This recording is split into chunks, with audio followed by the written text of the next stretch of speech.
26 de enero. Hace 2 días que la tormenta me arrojó a esta playa. He estado paseando por la isla toda la mañana. ¿Y qué isla? Mide 190 pasos de ancho por 267 pasos, de punta a punta. Además, por lo que veo no hay nada de comer. Me llamo Richard Pine y este es mi diario. Si me encuentran, o mejor, cuando me encuentren, puedo destruirlo fácilmente. No me faltan cerillas y heroína. De las 2 cosas tengo enormes cantidades, aunque ninguna de las 2 valga nada aquí. De modo que escribiré, al menos para pasar el tiempo. Para decir toda la verdad, tengo todo el tiempo del mundo.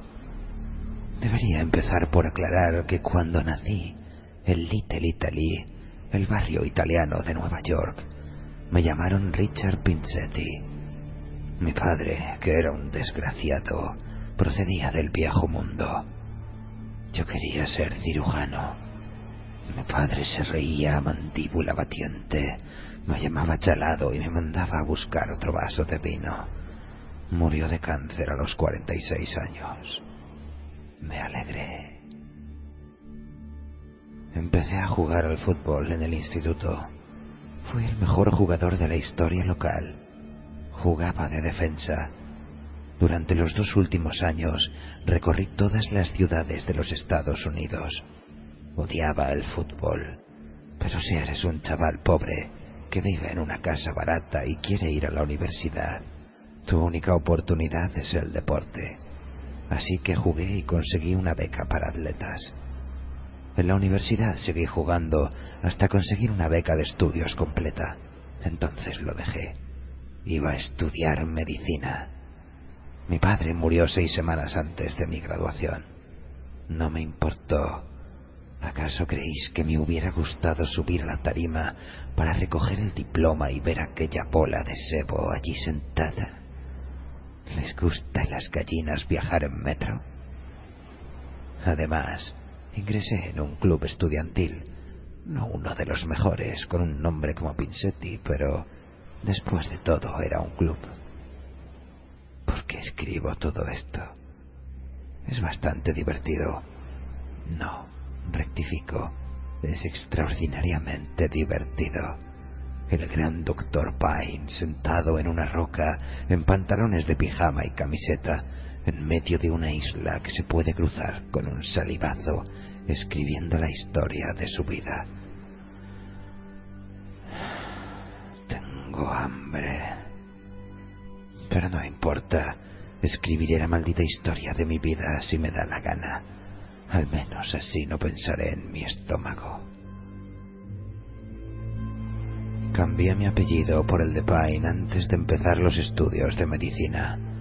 Mi madre me dijo que le había partido el corazón. ¿De qué corazón estaría hablando?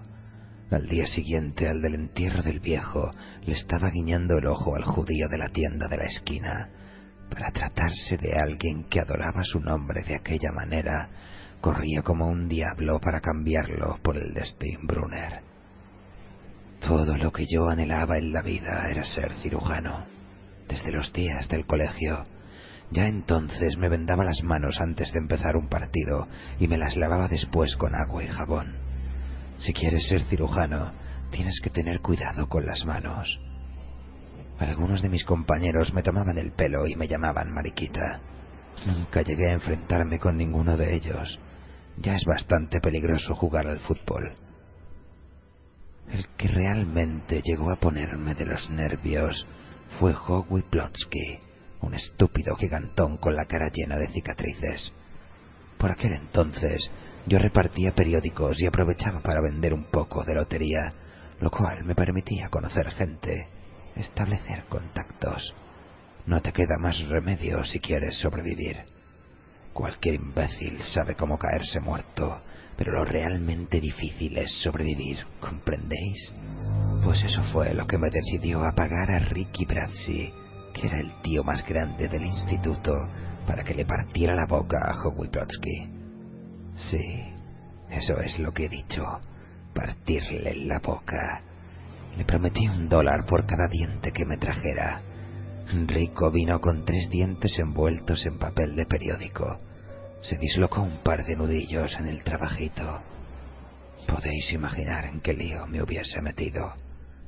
En la facultad de medicina, mientras los otros memos se mataban tratando de ganar un centavo, trabajando como camareros, vendiendo corbatas o limpiando suelos, yo me saqué de la manga un sistema de apuestas. Y con unos cuantos trucos que conocía, me ganaba algún dinerillo en las apuestas de caballos, de billar o de lo que fuera. Además, tenía excelentes relaciones en el vecindario y cursé mis estudios sin ningún problema. No me metí en las drogas hasta que empecé mi residencia en un hospital, uno de los más grandes de Nueva York. Al principio solo fueron recetas en blanco. Vendí un cuadernillo de 100 a un chico del barrio y él falsificó las firmas de 40 o 50 médicos, por cuyos nombres yo también le cobraba. El muchacho, a su vez, las ofrecía en la calle por 10 o 20 dólares cada una, lo que hacía las delicias de los fanáticos drogatas, que iban cada vez más acelerados, y los partidarios de los sedantes, que se pasaban el día dando tumbos por las esquinas. Al poco tiempo de trabajar en el hospital, me di cuenta del desbarajuste que había en la farmacia. Nadie tenía la menor idea de lo que entraba ni de lo que salía. Había gente que sacaba de allí píldoras a puñados, cosa que yo me guardé muy bien de hacer.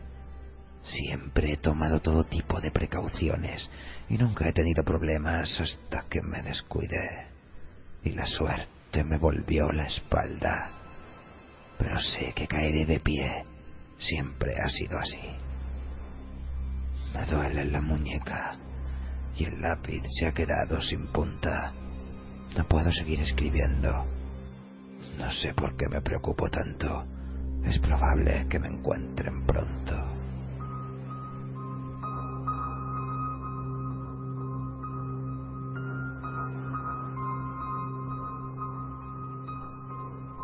...27 de enero... El bote salvavidas se hundió anoche en unos 3 metros de agua al norte de la isla. ¿Qué importa? De todos modos, después de arrastrarse por todo el arrecife, el fondo parecía un colador. Además, ya había rescatado todo lo que valía la pena salvar. A saber, 4 galones de agua, una cajita de costura para viajes, un botiquín y este libro en el que estoy escribiendo, que es, en realidad, un cuaderno de inspección del bote.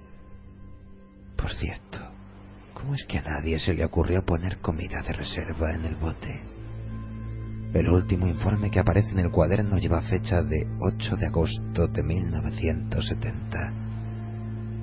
Además, he conseguido salvar 2 cuchillos, uno mellado y el otro afilado, y un juego de cuchara y tenedor que voy a usar esta noche para la cena, asado de piedras. Bueno, al menos le he sacado punta al lápiz. Cuando salga de esta isla cubierta de excrementos de pájaro, les voy a sacar hasta el hígado a los de Paradise Lines. Solo por eso vale la pena seguir viviendo, y pienso seguir viviendo y salir de esta, no os quepa la menor duda. Voy a salir de esta.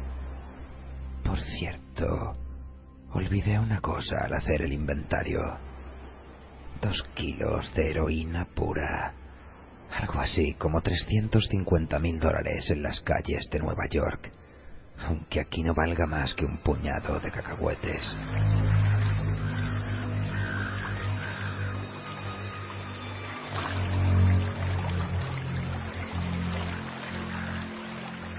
...28 de enero...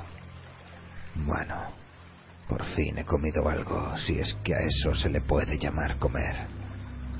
Una gaviota vino a posarse en una de las rocas del centro de la isla, un montículo también cubierto de excrementos de pájaros.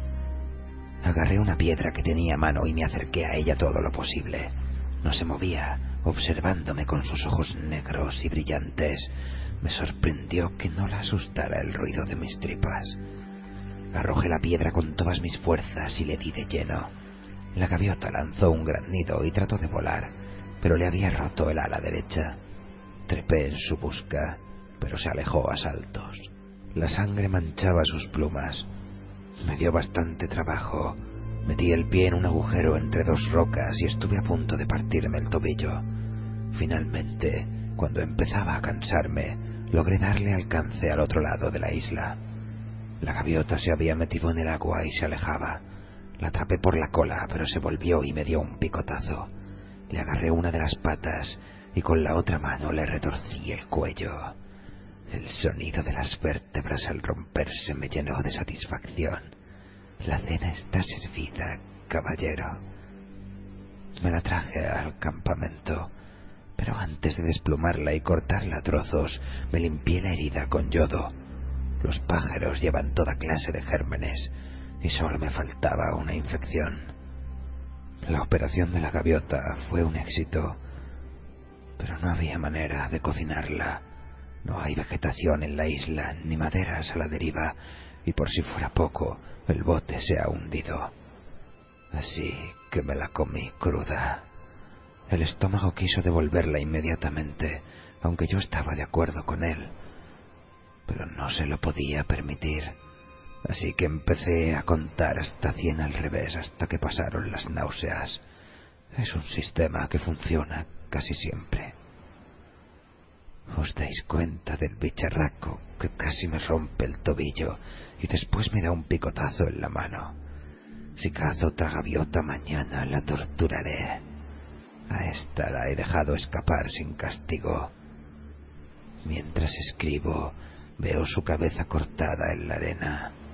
Sus ojos negros, aún velados por la muerte, parecen mirarme.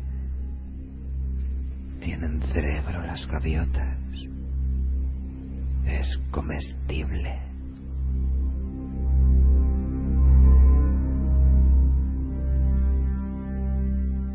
...29 de enero... No hay comida. Una gaviota aterrizó en el macizo, pero voló antes de que me aproximara lo suficiente para hacerle un pase. Me estoy dejando la barba. Pica como un demonio. Si la gaviota vuelve y consigo darle caza, le sacaré los ojos antes de matarla. Creo haber dicho ya que era un cirujano de primera, pero me expulsaron. Algo realmente ridículo. Todos los médicos hacen lo mismo y luego se ponen tan estirados cuando le atrapan a uno. Peor para ti. Yo ya tengo mi parte. El segundo juramento de Hipócrates, o de Hipócritas. Había acumulado ya bastante de mis correrías como interno y como residente. Se supone que, de acuerdo con el juramento de Hipócrates, eres un funcionario y un caballero, pero nadie se cree tal cosa. Tenía lo necesario para abrir mi consulta privada en Park Avenue. Lo necesitaba. No tenía un papá rico ni un protector con influencias, como muchos de mis colegas. Cuando me instalé, mi padre llevaba 9 años criando malvas.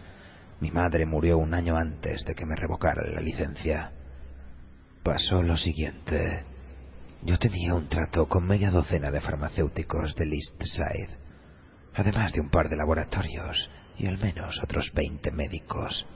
Los pacientes iban y venían de uno a otro. Yo operaba y después prescribía los medicamentos postoperatorios adecuados. No todas las operaciones eran necesarias, pero nunca actué contra la voluntad del paciente. Y jamás sucedió que un paciente le echara un vistazo a la receta y me dijera que no quería aquello. Tenéis que saber algo. Hay gente a la que se le hizo una histerectomía en 1965 o una tiroides parcial en 1970 y que seguirían engullendo pastillas si el médico se lo permitiera. Y era lo que hacía algunas veces. Además, yo no era el único. Si podían pagar servicio, ¿por qué no? Cuando no era un paciente que padecía de insomnio después de alguna operación, era alguien que quería adelgazar o quería Librium. Todo tenía arreglo. Sí, De no haber sido yo, hubiera sido cualquier otro. Hasta que los de sanidad fueron a ver a Lowenthal. Ese gallina. Le asustaron diciéndole que le iban a echar 5 años, y el tipo cantó media docena de nombres, uno de los cuales era el mío. A mí me estuvieron observando durante bastante tiempo, y en realidad, cuando me echaron el guante, 5 años eran pocos para mí. Por ejemplo, no había dejado del todo lo de las recetas en blanco. Algo muy divertido, pero que no necesitaba en absoluto. Lo seguía haciendo por costumbre. Además, a nadie le amarga un dulce. El caso es que yo conocía a mucha gente, probé con algunos y arrojé un par de individuos a los leones. Nadie que me gustara, sin embargo. Todos auténticos cerdos. Tengo hambre.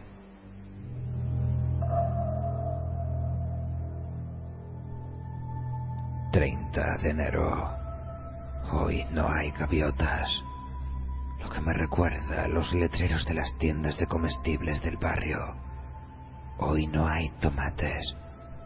Me metí en el agua hasta la cintura, con un cuchillo afilado en la mano.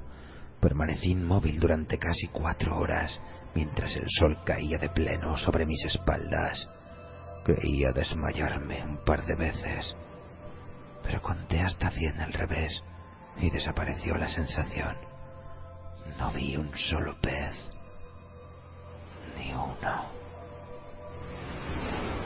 31 de enero. Hoy he matado otra gaviota, tal como lo hice con la primera, pero tenía tanta hambre que no me paré a torturarla como me había prometido a mí mismo. Así que la abrí y me la comí. Vacié las tripas y me las comí también. Es extraño ver cómo se recobra la vitalidad. Empezaba a preocuparme. Tendido a la sombra del montículo central, creí oír voces. La voz de mi padre, la de mi madre, la de mi esposa, de la que me divorcié. Y lo peor de todo, la voz del chino que me vendió la heroína en Saigón. Ceceaba, probablemente a causa de un paladar hendido. «Vamos», me decía la voz desde lo alto. «Vamos, esnifa un poco, te olvidarás del hambre. Es tan buena».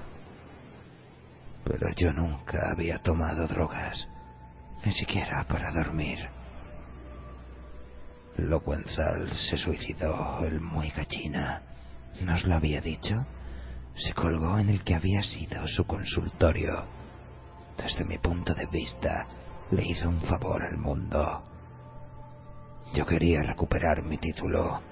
Algunos de los tipos con los que hablé me dijeron que no era imposible, pero costaba mucho dinero, más del que podía imaginar. Yo tenía $40,000 en una caja de seguridad y decidí arriesgarme para doblar o triplicar la cantidad. Me fui a ver a Ronnie Hanelli, compañero mío de equipo en los años de la universidad, a cuyo hermano menor había conseguido una residencia en un hospital cuando resolvió estudiar medicina. Ronnie estudiaba Derecho. ¿Verdad que es gracioso? En el barrio se le conocía por el apodo de Ronnie el árbitro, porque se metía en todos los juegos y sin que nadie se lo pidiera, empezaba a pitar faltas a todo el mundo. Si no te gustaba, tenías 2 opciones: callarte la boca o tragarte unos cuantos dientes. Los puertorriqueños le llamaban Ronnie Boop o algo así. A él le hacía gracia Ronnie. Como os decía, Ronnie estudió Derecho. Pasó los exámenes sin problemas y abrió un bufete en su propio barrio, justo encima del bar La Pecera. Aún le veo pasar por allí cuando cierro los ojos, con su gran continental blanco.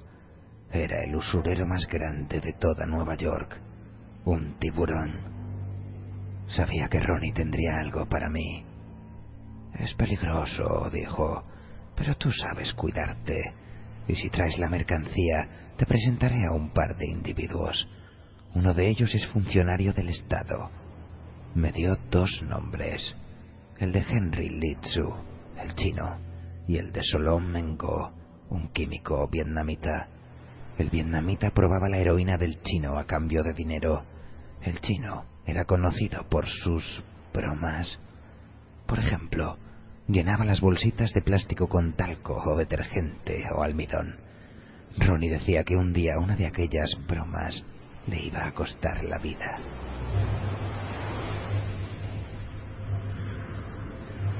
«1 de febrero. Hoy he visto un avión. Pasó de largo sobre la isla. Intenté subir al montículo central para llamar su atención, pero metí el pie en el mismo agujero del día en que cacé la gaviota. Me he roto el tobillo. Fractura compuesta. Fue como un disparo. El dolor era insoportable. Grité y perdí el equilibrio. En vano agité los brazos como un molino de viento. Caí y me golpeé la cabeza. Todo se puso negro. Cuando volví en mí se había puesto el sol. Había perdido un poco de sangre. El tobillo se me había hinchado como un neumático y tenía una buena insolación. Creo que de haber habido una hora más de sol, tendría todo el cuerpo llagado. Me arrastré como pude hasta aquí y pasé la noche temblando y llorando de rabia.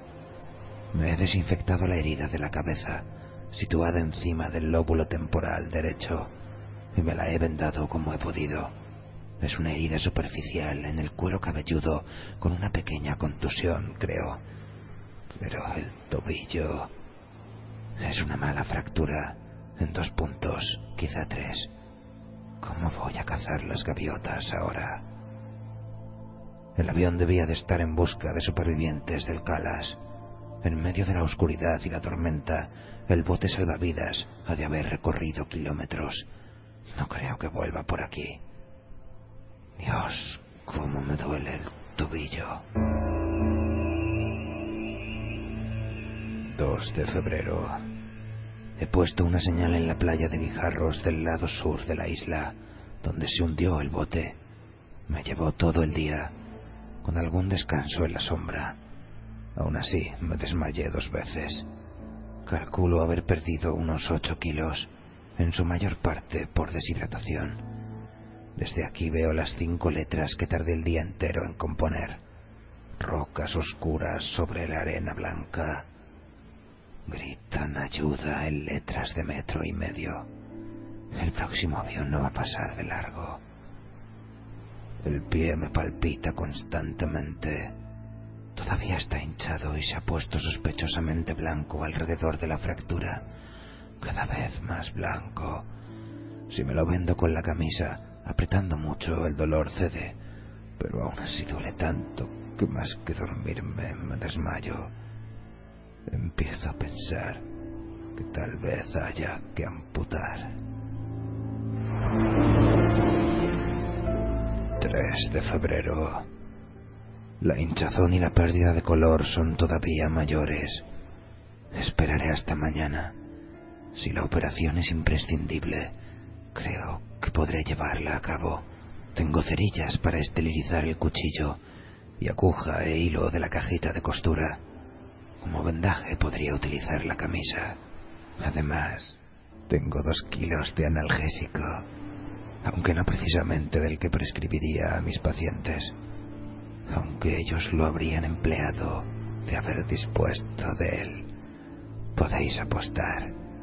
Esas señoras de pelo azul serían capaces de esnifar un ambientador de pino si les hiciera efecto.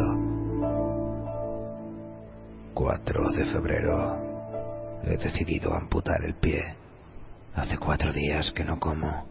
Si espero más, corro el riesgo de desvanecerme en medio de la operación por la acción combinada del shock traumático y el hambre. En ese caso podría morir desangrado. Y a pesar de lo desdichado que soy, aún tengo ganas de seguir viviendo. Recuerdo lo que Modrich decía en Anatomía Básica. El viejo Moki, le llamábamos. Más tarde o más temprano, la pregunta surge siempre en la carrera de un médico. ¿Hasta qué punto puede un paciente soportar un shock traumático? Y entonces señalaba con el puntero el dibujo del cuerpo humano El hígado, los riñones, el bazo, los intestinos. Básicamente, caballeros, decía, la contestación esencial es otra pregunta. ¿Hasta qué punto el paciente quiere sobrevivir?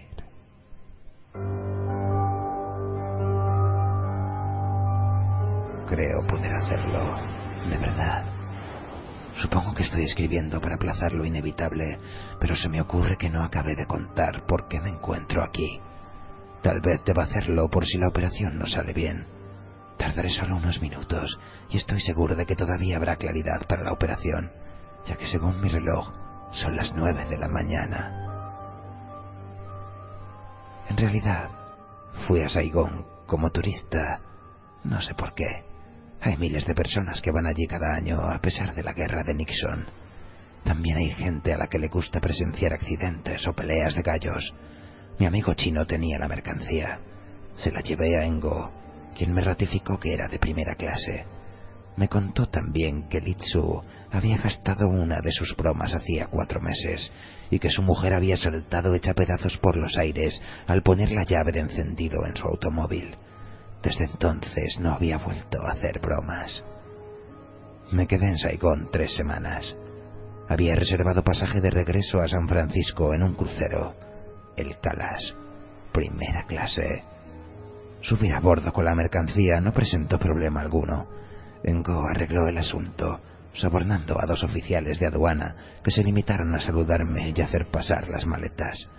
La heroína iba en una bolsa de viaje que ni siquiera vieron. Pasar la aduana en los Estados Unidos era mucho más difícil, me dijo Engo, pero ese es problema únicamente suyo. No tenía la menor intención de pasar aquello por la aduana. Ronnie había contratado a un buzo que haría el trabajo por $3,000. Tenía que encontrarme con él, ahora que lo pienso, hace 2 días, en una especie de corral llamado Regis Hotel en San Francisco. El plan consistía en poner la mercancía en una lata a prueba de agua, sujetos a la tapa un reloj y un sobre de tinte rojo. Antes de atracar, había que tirar la lata al agua, cosa que no iba a hacer yo mismo, naturalmente. Estaba todavía buscando un cocinero o un camarero al que no le viniera mal un dinero extra y que fuera lo bastante listo o lo bastante idiota como para mantener la boca cerrada cuando el Calas se hundió. No tengo ni la menor idea de cómo sucedió ni de por qué. Se nos había echado encima un buen vendaval, pero el crucero parecía capaz de capearlo. No obstante, el día 23, alrededor de las 8 de la noche, hubo una fuerte explosión bajo cubierta. Yo estaba en el salón en aquel momento, y el Calas se escoró casi inmediatamente. La gente empezó a gritar y a correr en todas direcciones. Las botellas cayeron de las estanterías del bar y se estrellaron contra el suelo. Un hombre salió de una de las escaleras con la camisa quemada y la piel asada. Los altavoces empezaron a decir a la gente que se dirigiera a los botes salvavidas que se les habían asignado al principio del viaje durante un simulacro. Los pasajeros echaron a correr sin rumbo. Muy pocos se habían molestado en comparecer durante el simulacro. Yo no solo estuve allí, sino que fui más temprano para estar en primera fila y ver bien todo. ¿Comprendéis? Siempre pongo mucha atención en lo que se refiere a mi pellejo. Bajé a mi camarote, saqué las bolsitas de heroína y me puse una en cada bolsillo. Después me dirigí al bote salvavidas 8. Mientras yo subía las escaleras, hubo otras 2 explosiones y el barco se inclinó aún más peligrosamente, si cabe. En cubierta todo era confusión. Vi una mujer que corría por la cubierta resbaladiza, gritando y con un niño en brazos. Según se inclinaba el buque, ella ganaba velocidad. Finalmente, golpeó contra la borda a la altura de los muslos, saltó por encima de ella, dio 2 vueltas de campana y desapareció de mi vista.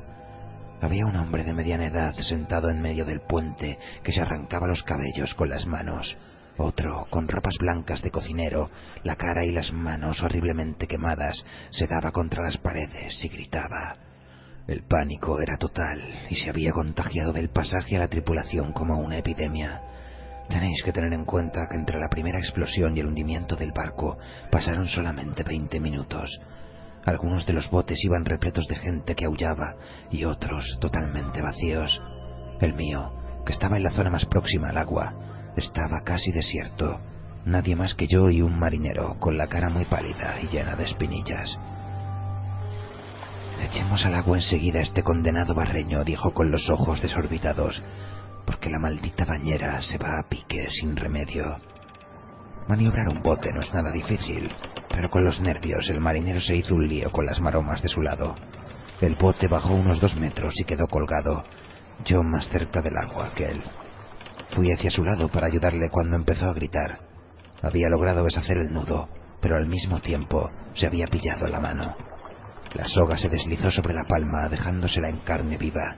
Finalmente salió despedido de la embarcación. Acabé de deshacer el hilo y libré el bote, que bajó al agua. Empecé a remar como un condenado. Remar era algo que siempre había hecho por placer en las casas de veraneo de mis amigos, pero ahora, por primera vez, lo hacía para salvar mi vida. Si no me alejaba del caos antes de que se hundiera, me arrastraría con él. 5 minutos más tarde se hundió. No escapé del todo a la succión. Tuve que remar desesperadamente solo para permanecer en el mismo lugar. Se hundió muy deprisa. Todavía había gente aferrada a la borda, gritando. Parecían una banda de monos desesperados. La borrasca empeoró. Perdí un remo. Pasé la noche en una especie de pesadilla, achicando agua del bote primero y maniobrando con el único remo que me quedaba después para mantener la proa contra el oleaje. Antes del amanecer del 24, las olas empezaron a empujarme por la popa. El bote adquirió una cierta velocidad, lo cual es aterrador, pero al mismo tiempo constituye un alivio. De pronto los tablones fueron arrancados de debajo de mis pies, pero el bote no se hundió. Había encallado a este montón de piedras olvidado del mundo. Ni siquiera sé dónde estoy. No tengo la menor idea. La navegación no es mi punto fuerte. Pero sí sé qué tengo que hacer. Estas pueden ser mis últimas notas, pero algo me dice que saldrá bien. ¿Acaso no he conseguido siempre lo que me he propuesto? Además, hoy se hacen maravillas con las prótesis y podré moverme con un solo pie con toda comodidad. Ha llegado el momento de ver si soy tan extraordinario como creo.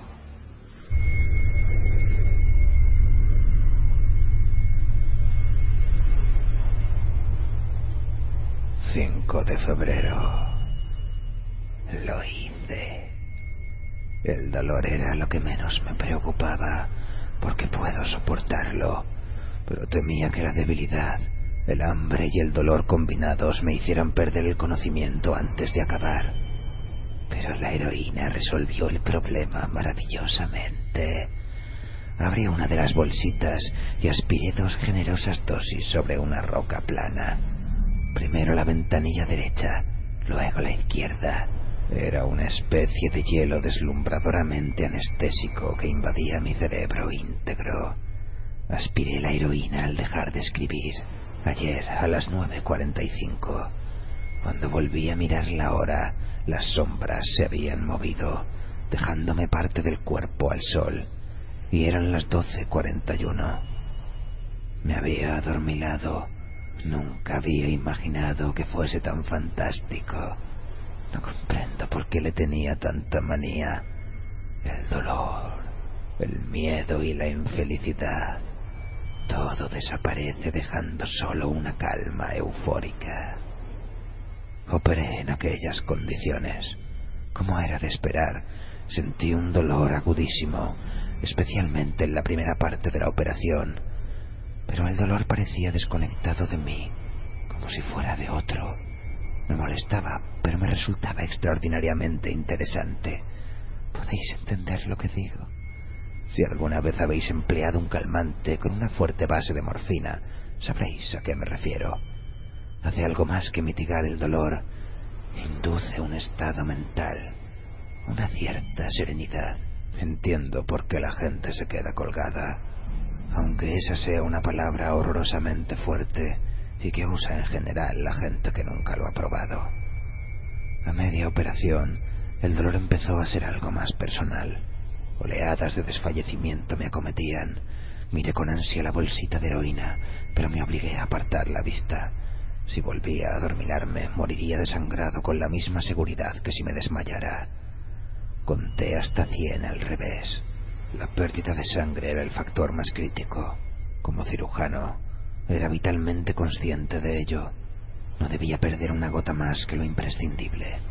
Si un paciente sufre una hemorragia durante una operación, se le puede suministrar sangre en un hospital, pero yo carecía de esos medios. Todo lo que se había perdido estaba ya perdido, hasta que mi propia fábrica de sangre lo repusiera. No tenía hemostáticos, ni hilo de sutura, ni grapas. Empecé la operación exactamente a las 12:45. Acabé a la 1:50 e inmediatamente me atonté con heroína, una dosis mayor que la anterior. Me dormí en un mundo gris, indoloro, y permanecí así hasta alrededor de las 5. Cuando me espabilé, el sol estaba cerca del horizonte occidental, trazando un camino de oro sobre el azul del Pacífico que llegaba hasta mí. Nunca he visto algo tan increíble, tanto que me compensó el dolor en un segundo. Una hora más tarde aspiré un poquito más para seguir disfrutando de la puesta del sol. Poco después de hacerse de noche, yo... Esperad un segundo. Os he dicho que no he comido absolutamente nada durante 4 días. Lo único que tenía a mi alcance para recuperar mis energías era mi propio cuerpo.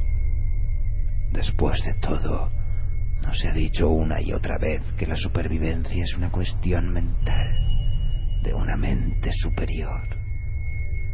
No voy a justificarme diciendo que cualquiera hubiera hecho lo mismo. En primer lugar, hay que ser cirujano, y aun conociendo la técnica de la amputación, es posible hacer una carnicería y desangrarse de todos modos. Y aun en el caso de poder sobrevivir a la amputación y al shock traumático, jamás se le ocurriría algo semejante a alguien convencional. No importa, nadie tiene por qué enterarse. Lo último que haré antes de abandonar la isla será destruir este libro. Tuve mucho cuidado. Lo lavé muy bien antes de comérmelo.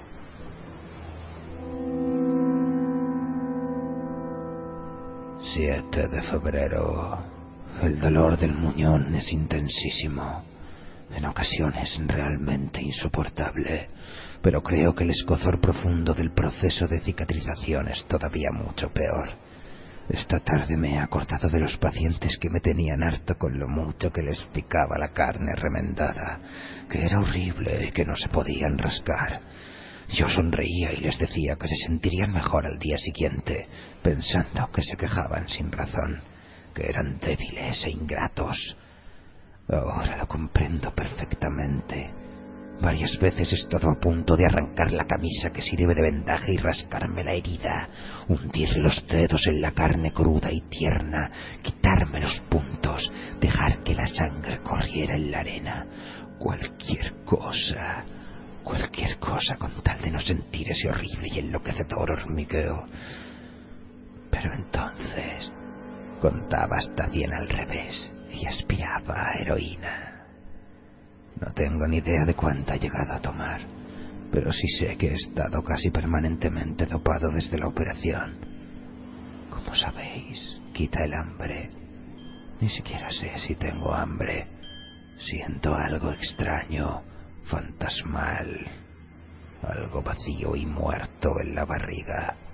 Eso es todo. Por otra parte, puedo ignorarla con toda facilidad y sin embargo sé que no debo hacerlo, ya que la heroína no tiene un valor calórico fácilmente calculable, de manera que me he puesto a prueba para medir mi energía, arrastrándome de aquí para allá. Es agotador. Espero que no, pero temo que pronto será necesaria una nueva operación. Hoy ha pasado otro avión, demasiado alto, tanto que todo lo que podía ver era el alerón de popa dibujándose contra el cielo azul. Hice señales por si acaso, grité como un energúmeno. Cuando desapareció me eché a llorar. Está muy oscuro y es difícil seguir escribiendo. Comida. He estado pensando en comida, en cantidad de platos.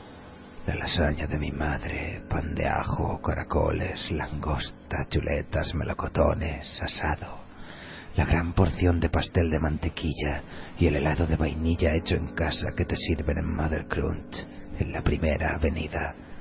Pretzels calientes, salmón ahumado, cangrejos, jamón ahumado con rodajas de piña, aros de cebolla fritos, salsa de cebolla con patatas, de frío en largos sorbos, patatas fritas.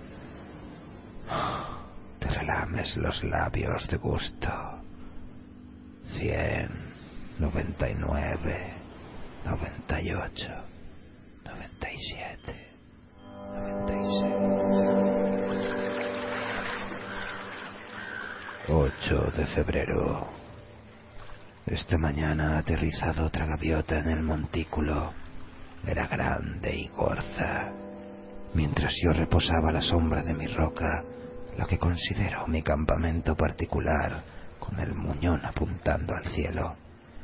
En cuanto el pájaro se posó, empecé a salivar igual que los perros de Pavlov. Se me caía la baba como a un bebé.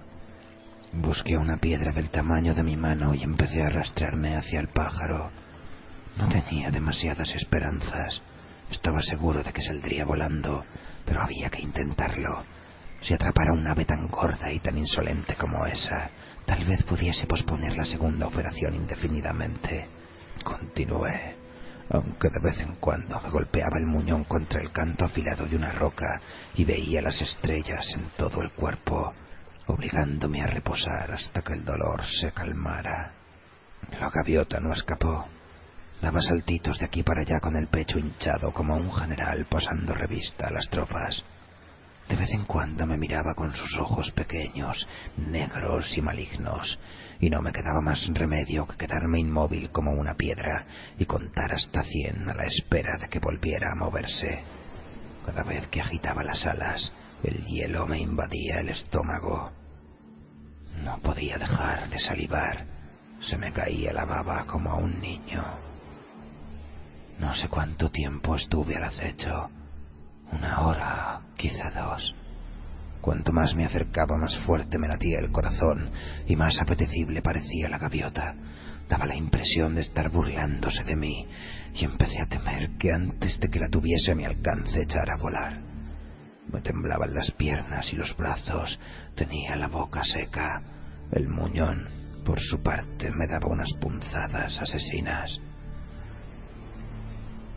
Ahora pienso que debo haber sentido también dolores de abstinencia. Tan pronto. No he tomado heroína más que 1 semana. Pero no importa, la necesito. Y hay mucha, muchísima. En cuanto llegue a los Estados Unidos, me someteré a una cura de desintoxicación en la mejor clínica de California.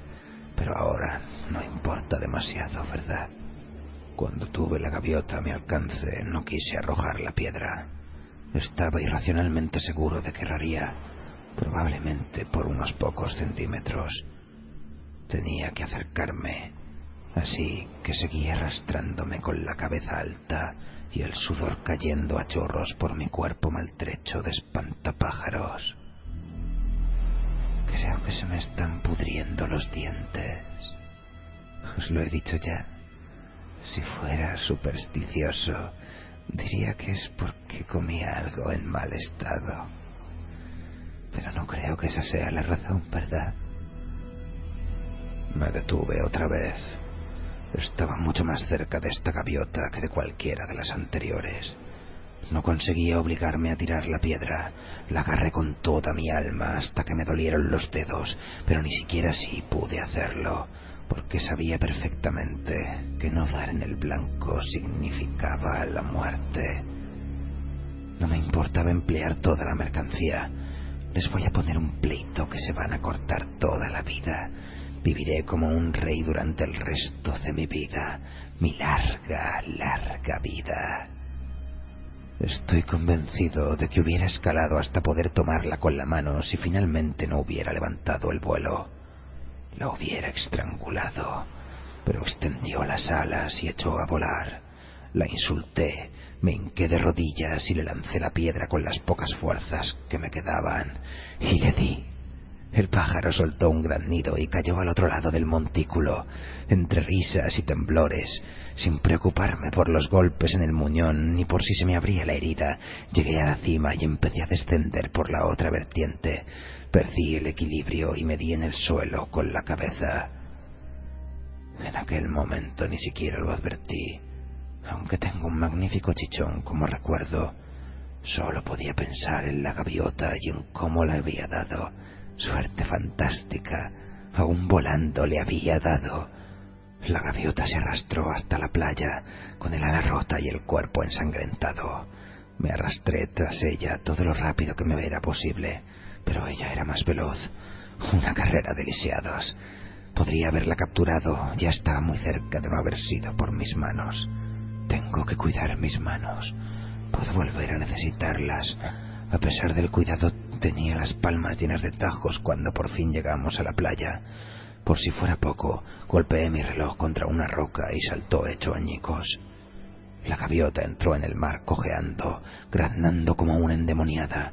La atrapé, pero solo me quedó un puñado de tristes plumas. Entonces me caí y tragué agua, tosiendo y atragantándome, pero seguí arrastrándome y hasta traté de nadar tras ella. La venda del muñón acabó por caérseme en el agua. Empecé a hundirme y no tuve más remedio que regresar a la arena. No sé cómo, pero salí del agua, temblando, exhausto y encogido por el dolor, llorando, gritando y maldiciendo a la gaviota.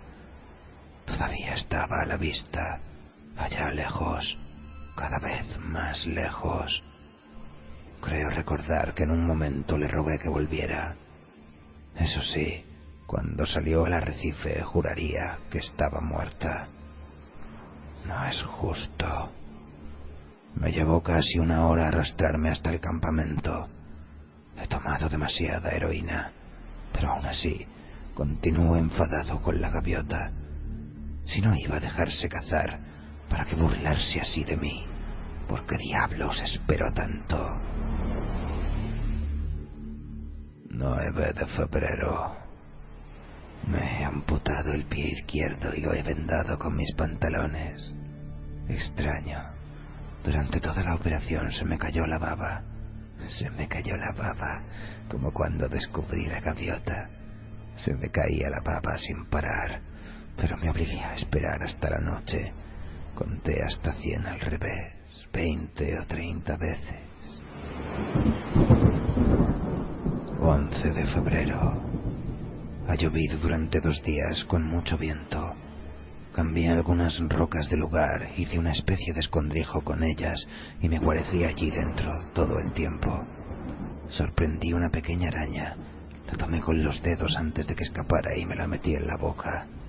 Muy buena y apetitosa. Empecé a temer que las rocas que tenía encima de la cabeza se vinieran abajo y me sepultaran. Pero ya no importaba demasiado. Me pasé toda la tormenta muy dopado. Tal vez haya llovido 3 días y no 2, o solo 1, aunque creo recordar que oscureció en 2 ocasiones. Pero me encanta dormir. No siento ni el dolor ni el picor. Sé que voy a sobrevivir. No puede ser que tenga uno que pasar por todo esto para nada. Había un cura en la Sagrada Familia cuando yo era niño. Un enano que adoraba hablar del infierno y del pecado mortal. Les tenía verdadero cariño. No hay retorno del pecado mortal, ese era su punto de vista. Me pasé la noche soñando con él, el padre Haley, con su sotana y su nariz de whisky, sacudiéndose el dedo y diciendo: «¡Qué vergüenza, Richard Pinsetti! Un pecado mortal, condenado al infierno, sí, condenado al infierno». Me reí de él. Pero si esto no es el infierno, ¿dónde estoy? El único pecado mortal es darse por vencido. La mitad del tiempo la paso delirando. El resto me pican los muñones. La humedad hace que me duelan todavía más. Pero no pienso ceder. No me voy a dar por vencido. No pasaré por todo esto para nada. 12 de febrero. Me arrastré hasta el sur de la isla y encontré varios trozos de madera arrojados por la tormenta, además de varios tablones de mi propio bote. Había kelpo y algas en uno de los tablones y me lo comí todo. Me dieron ganas de vomitar. Es como comerse la cortina de plástico del baño. Pero me siento mucho más fuerte esta tarde. Llevé la madera a la arena para que se secara. Todavía me queda una caja completa de cerillas a prueba de humedad y podré hacer una fantástica señal de humo si pasa alguien pronto. Si no, me servirá para cocinar. Voy a meterme más heroína. 13 de febrero. Hoy he encontrado un cangrejo. Lo maté y lo cocí en una pequeña hoguera. Esta noche casi vuelvo a creer en Dios. 14 de febrero. Acabo de darme cuenta de que la tormenta se llevó casi todas las piedras de mi señal de ayuda, pero no ha terminado aún. Hace ya más de 3 días. He estado drogado todo este tiempo. Tengo que tener más cuidado y bajar la dosis. ¿Qué ocurriría si pasara un barco y yo estuviera durmiendo? Reconstruí la señal, pero me llevó casi todo el día y estoy exhausto. Busqué un cangrejo donde encontré el otro, pero nada. Me corté las manos con varias de las piedras de la señal, pero me desinfecté con yodo a pesar de mi debilidad. Debo cuidar mis manos por encima de todo. 17 de febrero.